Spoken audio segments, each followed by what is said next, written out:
Dr. Andrea Dinardo applies positive psychology to facilitate personal growth and transformational change.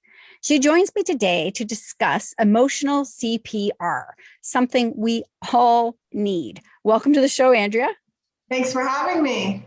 So let's break it down. What is emotional CPR? We know about health CPR. And in the last 14 months, Candace, we have needed a new level of habits that are sustainable every single day. So the reason I came up with emotional CPR is because I want something, Candace, that you can do with your children, you can do with Dolly, you can do at Starbucks, that is simple, repeatable, and sustainable. So give me something that has triggered you in the last 2 weeks. I can tell you right now, it was something, a news article I read about India, about bodies floating down the Ganges River. And when I read it initially, it just kind of went over my head. And about 4 or 5 hours later, that visual popped into my head. And I was so sad. Okay, first of all, you bring up many things. First of all, the fact that you're human. Secondly, that all of us are overwhelmed by what's happening in the world, including what's happening in India, which is all is one. And if we mean that, all is one. And most likely you didn't impact on you when you first read it because it was literally that traumatic to look at. So all of us are being triggered daily, for example, from the news, and it's real. And so what happens is that all of us have different trauma responses. And so for yours, because I have a feeling you had 20 things to do until you actually paused. And when you paused CPR, you went from the catch is when we're triggered. And for most people, and this is why your response is a little different than other times that you've been triggered, is that your response was delayed. And that's when we start talking about like post-traumatic stress disorder. And so the catch is when you find yourself in that moment of trigger, that you see that it's beyond what the moment is, but yours was a really legitimate. So we're going to take CPR, you're catching yourself and you're moving into a place of grief where that you're going to pause. And this is really where it's about how you talk to yourself, Candace.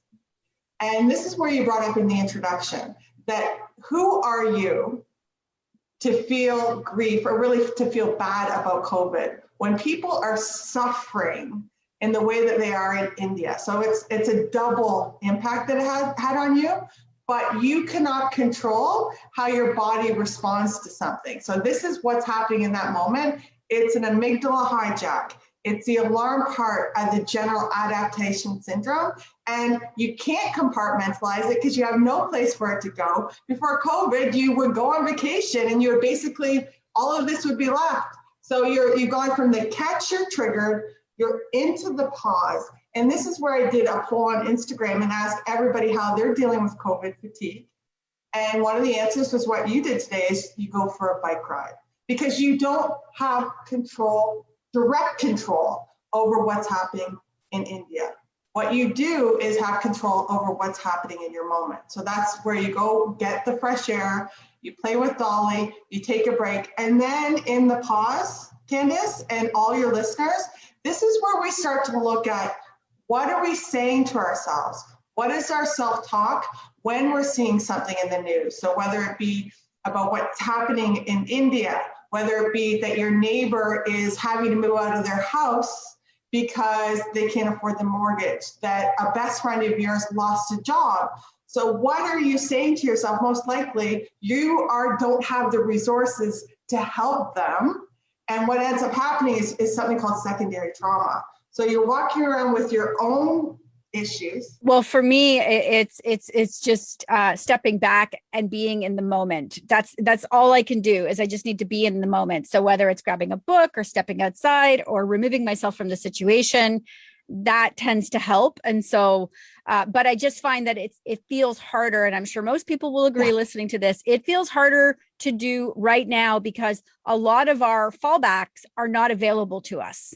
And you bring up an excellent point. So when we talk about COVID fatigue, we're talking about COVID fatigue. We're talking about COVID anger. We're talking about COVID depletion. We're talking about all of these areas of our life that we like you said, we don't have the same places to go and fill ourselves up again.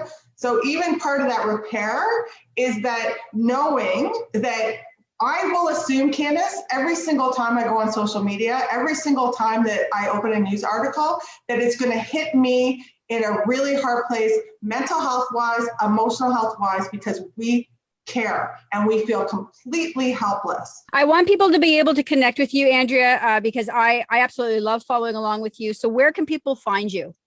So they can find me on Instagram at Dr. Andrea Dinardo, and I know you'll put it up there, and also on my website at Dr. Andrea Dinardo, and I'm honored to be here today. Oh, thank you, Andrea. We'll have you back again soon. Always love having you on. Thanks, Candace.